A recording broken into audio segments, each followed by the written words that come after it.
देखो इस वीडियो में मैं आपको नेक्स्ट वीडियो में बता रही हूँ कॉस्ट ऑफ, हमारा डेप्ट वाला टॉपिक खत्म हो गया है। Cost of preference share capital, ठीक है। हमने क्या करनी है, कंप्यूट करनी है। कंप्यूट मतलब होता है कैलकुलेट करना है। Cost of preference share capital. देखो प्रेफरेंस शेयर कैपिटल कौन, हम कब हम कैलकुलेट करेंगे, जब हमने प्रेफरेंस शेयर इशू किए हैं।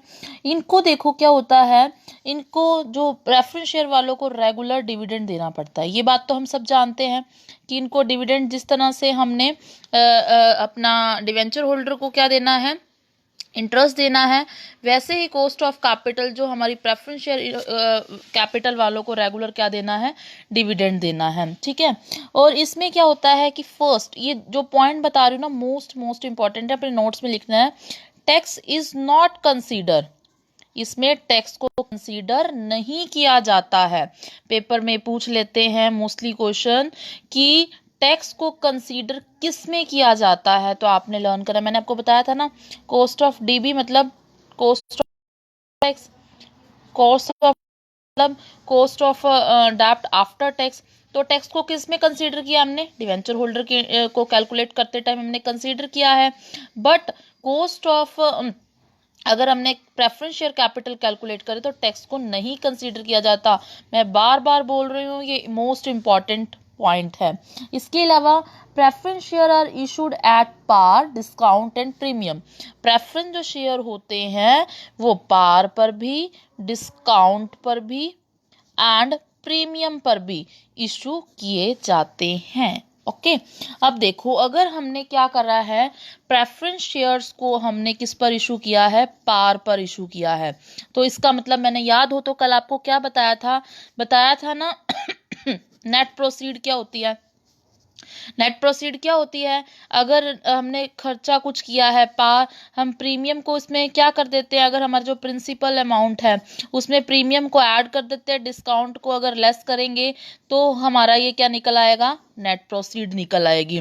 तो अगर हमने पार पर इशू किया है तो क्या क्या फॉर्मूला होता है कि अगर कॉस्ट किसकी निकालनी है, हमने प्रेफरेंस शेयर्स वालों के लिए कॉस्ट निकालनी है, किसकी कॉस्ट, प्रेफरेंस शेयर की कॉस्ट निकालनी है, तो इनको क्या मिलता है, इंटरेस्ट या डिविडेंड, डिविडेंड मिलता है।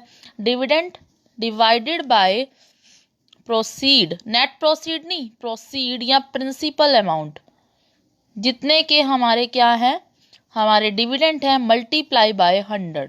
समझ में आया ये क्या होता है। अगर हमने प्रेफरेंस शेयर किस पर इशू किए हैं, डिस्काउंट पर इशू किए हैं या प्रीमियम पर इशू किए हैं, तो फॉर्मूला क्या होगा, dividend by net proceed multiply by 100। बार बार ध्यान रखना कि अगर हमने प्रीमियम और डिस्काउंट पर किया तो नीचे नेट प्रोसीड आएगा, अगर हमने पार पर इशू किया तो प्रोसीड आएगा, नेट प्रोसीड नहीं आएगा, क्योंकि हमने कोई ना तो प्रीमियम पे किया है ना डिस्काउंट। 10 का प्रेफरेंस शेयर 10 में ही अगर हमने क्या कर दिया है, इशू कर दिया है, तो वो तो पार पर होता है ना। तो उस टाइम में हमने कॉस्ट ऑफ रिडीमेबल, ये रिडीमेबल का टॉपिक करवा रही हूँ ना, cost of redeemable preference share capital कैसे कैलकुलेट करते हैं मैं आपको ये बता रही हूँ, ठीक है। उसके बाद आता है कि अगर ये तो कौन, ये क्या किसके फॉर्मूले थे, अगर हमारे प्रेफरेंस शेयर कौन सी कैटेगरी के हैं, ई रिडीमेबल नेचर के हैं। कौन से नेचर के हैं, ई रिडीमेबल नेचर के हैं। तो अगर प्रेफरेंस शेयर्स को हमने पार पर इशू किया था आज से 5 साल पहले, तो हमारा dividend by proceed multiply by 100। अगर इनको हमने डिस्काउंट या प्रीमियम पर इशू किया था तो हम डिविडेंड बाय में net proceed multiply by 100, D का मतलब है डिविडेंड। अब आता है, मैंने कल भी बताया था ना, इरिडीमेबल भी हो सकते हैं डेप्ट और रिडीमेबल भी हो सकते हैं हमारे डेप्ट। उसी तरीके से इरिडीमेबल भी कॉस्ट ऑफ प्रेफरेंस शेयर हो सकते हैं। तो उनका ये फॉर्मूला होता है, अगर हमारे कॉस्ट निकालनी है उनकी जो कौन से नेचर के हैं, रिडीमेबल है। इरिडीमेबल कौन होते हैं, जो जिनकी पेमेंट सिर्फ तभी होगी जब हमारी कंपनी क्या होगी, शट डाउन होगी, ठीक है। और रिडीमेबल कौन होते हैं, जिनको कुछ टाइम बाद, जितना उनका मैच्योरिटी पीरियड हो जाता है, उनको हमने पे करना है, ठीक है। तो रिडीमेबल कैसे निकालते हैं, कॉस्ट ऑफ प्रेफरेंस शेयर्स, देखो डी प्लस, वही यहाँ आई आया था ना वो पीछे, यहाँ D plus 1/n MV minus NP divided by 1/2 MV plus NP। D मतलब डिविडेंड, एन मतलब नंबर ऑफ ईयर, एमवी मतलब क्या है, मार्केट वैल्यू। वहां पर क्या याद हो तो मैंने क्या बताया था, आरवी रिडीमेबल वैल्यू। बात बराबर है, उसमें रिडीमेबल वैल्यू लिखो या मार्केट वैल्यू लिखो, बात तो बराबर है ना यहाँ। लेकिन मेनली ध्यान रखना कि प्रेफरेंस के केस में ना एमवी ही यूज होता है, मार्केट वैल्यू यूज होती है। रिडीमेबल वैल्यू किसके केस में यूज होगी, डेप्ट के केस में यूज होगी। ठीक है, बात दोनों डेफिनेशन दोनों की बराबर ही है, बट फॉर्मूले में पेपर में एमवी ही लिखा हुआ आएगा जहां तक चांसेस हैं। माइनस एनपी मतलब net proceed, 1/2 MV plus NP. ठीक है, ये फॉर्मूला आपने लर्न करना है।